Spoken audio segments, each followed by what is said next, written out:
Hello ভাই বন্ধুরা, আশা করি আপনারা সকলেই ভালো আছেন। তো আজকের অবশ্যই আপনারা আমার থাম্বনেলটি দেখে বুঝতেই পেরেছেন যে আজকের ভিডিওটি আমি কী নিয়ে আলোচনা করতে চলেছি। আজকে আমি মূলত নবরস নামক একটি ইউটিউব চ্যানেল রয়েছে, তাদের মতো কিছু থাম্বনেল বানানোর জন্য একটি ভিডিও দেখাবো। তো কীভাবে আপনারা এই থাম্বনেলটি তৈরি করবেন, এটির পিএলপিও কিন্তু আপনি আমার চ্যানেলে পেয়ে যাবেন। তো এই ভিডিওটি তার জন্য পুরো কন্টিনিউ করতে হবে, 6 সংখ্যার 6টি পাসওয়ার্ড কালেক্ট করে তা ইজিলি আপনারা ডাউনলোড করে নেবেন। তো তাছাড়াও এই ধরনের থাম্বনেল, যে কোনো ব্লগ ভিডিও থাম্বনেল তৈরির জন্য যে ধরনের পিএনজিগুলো আপনাদের বেশি প্রয়োজন হয়, সে সকল পিএনজি আমি অবশ্যই ডিসক্রিপশনে লিঙ্ক আকারে দিয়ে রাখবো, আপনারা ওখান থেকে ডাউনলোড করে নেবেন। আর তাছাড়া পিএলপিটি পেতে হলে অবশ্যই 6 সংখ্যা 6টি পাসওয়ার্ড কালেক্ট করে পিএলপিটি কালেক্ট করতে হবে। তবে চলুন শুরু করা যাক আজকের ভিডিওটি।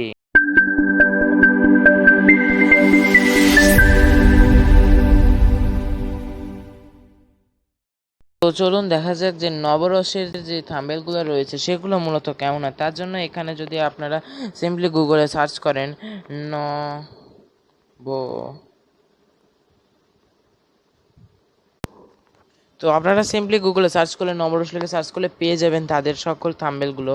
তো আপনারা খেয়াল করলে দেখতে পাচ্ছেন যে তাদের থাম্বনেলগুলো মতো কেমন হয়।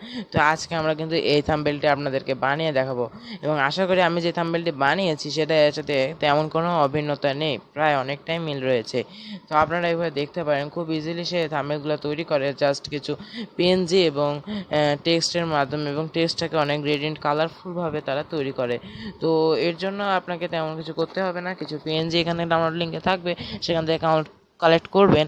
আর তাছাড়া আপনারা সেই পিএনজিগুলোও কিন্তু পাসওয়ার্ডের মাধ্যমে দেওয়া থাকবে। আর আপনারা যদি সেগুলো কালেক্ট করে নিতে চান তাহলে অবশ্যই পুরো ভিডিওটি কন্টিনিউ করবেন। তো আপনার তার জন্য প্রয়োজন হবে পিক্সেল ল্যাব অ্যাপটি, কারণ পিক্সেল ল্যাব অ্যাপ ছাড়া মোবাইলের দুনিয়াতে কিছুই করতে পারবেন না ডিজাইন। তো তার জন্য পিক্সেল ল্যাব অ্যাপে আপনাদেরকে এইভাবে ফার্স্টে এটা কিন্তু ইউটিউব থাম্বনেল সাইজটা সিলেক্ট করে নিতে হবে। ইমেজ সাইজে এখানে অবশ্যই থাম্বনেল সাইজটা সিলেক্ট করে নিতে হবে। দেন আপনারা পেছনে ব্যাকগ্রাউন্ডটি নিয়ে আসবেন। তো পেছনে ব্যাকগ্রাউন্ডটি মূলত কিন্তু রাজশাহী কলেজ যেটা রয়েছে, গভর্নমেন্ট কলেজ, সেই কলেজের এই পেছনের ফটোটা। তো সেই ফটোটাকে নিয়ে আসা হয়েছে। দেন সেখানে একটি সূর্যের আলোর মতো পিএনজি আপনাদেরকে আমি দেখিয়েছি হয়তো, তো সেই পিএনজিটাও কিন্তু এখানে আপনারা পাসওয়ার্ড প্রোটেক্টেড থাকবে, সেগুলো কালেক্ট করবেন। এছাড়াও এই রাজশাহী কেন এত বিখ্যাত, এটা জাস্ট একটা ফন্টের মাধ্যমে, এটা হচ্ছে প্রিমিয়াম ফন্ট। এই ফন্টটা আসলে আপনাকে কিনে নিতে হবে, আমি নিজেও সেটা কিনে নিয়ে ব্যবহার করছি। তো তাছাড়াও আপনারা এগুলো কিনে নিতে পারবেন। আর তাছাড়া এখানে চাইলে অনেক আকর্ষণীয় ফ্রি ফন্ট রয়েছে, সেগুলো আপনারা ব্যবহার করতে পারেন। দেখুন আমি একটি ফ্রি ফন্ট দেখাচ্ছি, এখান থেকে অনেক সুন্দর আকর্ষণীয় ফ্রি ফন্ট আমাদের কিন্তু থাকে। লিপি ঘরে আপনারা এগুলা পেয়ে যাবেন, ফ্রন্ট লিপি ঘর এই ধরনের কিছু থাকবে। তো সেগুলো থেকে আপনারা এগুলো কালেক্ট করে নেবেন। দেখুন অনেকটাই কিন্তু এগুলো আকর্ষণীয়, তেমন কিন্তু খারাপ না। দেখুন বিখ্যাত কথাটা কিন্তু ভালোই লাগছে।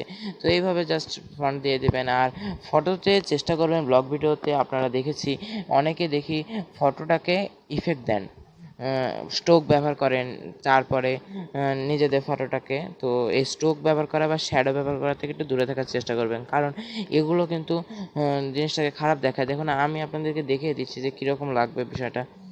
তো তারপর দেখুন সিম্পলি ওটাকে সিলেক্ট করে নেবেন। দেন এখান থেকে স্ট্রোকে যাবেন। তো যদি আমরা স্ট্রোক ব্যবহার করি, দেখুন তো ভালো লাগছে কিনা খারাপ লাগছে আপনারা নিজেরা একটু দেখে বলবেন। তো আর যদি ক্রসে দিই তাহলে দেখুন তো এটা বেশি ভালো লাগছে। আর শ্যাডোটা দিবেন ঠিক আছে, কিন্তু শ্যাডোটাকে একেবারে না দেওয়ার থেকে একটু দিবেন ঠিক আছে, বাট বেশি দিলে কিন্তু ভালো লাগবে না। ধরুন এতটা দিয়ে দিলেন ব্লার, তো তার জন্য ভালো লাগে না। সিম্পলি 2 বা 3 এভাবে রাখার চেষ্টা করবেন, তাহলে ভালো লাগবে। আর সাইডে ব্যাকগ্রাউন্ডটাকে আপনার ব্লগ ভিডিওর জন্য বেশি উজ্জ্বলও করতে পারেন চাইলে। হ্যাঁ, সময় সময় অনেক উজ্জ্বল করতে হয়, তাছাড়া অনেক সময় দেখা যায় একটুখানি ভেতরের টেক্সটটাকে বেশি করার জন্য, আপনাদের টেক্সটটাকে বেশি অ্যাট্রাকটিভ করে তোলার জন্য আপনাকে যে কাজগুলো করতে হবে সেগুলো। আর টেক্সটেও আপনারা বেশি স্ট্রোক ইউজ করবেন না, ওই 1 থেকে 2 বা 2 থেকে 3, এর থেকে বেশি করলে আপনার কিন্তু ফটোটা দেখতে খারাপ হয়ে যাবে। তারপর সিম্পলি পিএনজিগুলোকে অ্যাডজাস্ট করে নেবেন। তো অবশ্যই কিন্তু দেখুন এই সূর্যের আলো পিএনজিটি কিন্তু আমি দিয়েছি, দেখে মনে হচ্ছে যেন এই ছবির এই ক্যাপটার ওপরে ইফেক্ট ক্রিয়েট করেছে। তো এইভাবে আপনারা মেনলি তৈরি করবেন। তো আজকে ভিডিওটি আর বেশি লম্বা করতে চাচ্ছি না, যথেষ্ট অনেকটাই আপনাদেরকে আমি টিপস অ্যান্ড ট্রিক্স দেওয়ার চেষ্টা করেছি, সেগুলো কাজে লাগালে আপনারা ব্লগ ভিডিও থাম্বনেল অনেক আকর্ষণীয় করে তুলতে পারবেন। তো এখানে আজকে ভিডিওটি শেষ করতে হচ্ছে। আপনি যদি আমার চ্যানেল নতুন হয়ে থাকেন তাহলে অবশ্যই সাবস্ক্রাইব করে বেল আইকনটি অন করে দেবেন। ভিডিওটি ভালো লাগে থাকলে অবশ্যই লাইক করে দেবেন এবং চাইলে বন্ধুদের মাঝে শেয়ার করে দিতে পারেন। তো এখানে শেষ করছি আজকে ভিডিওটি। পরবর্তী ভিডিও দেখার জন্য আমন্ত্রণ রইল। Fearless.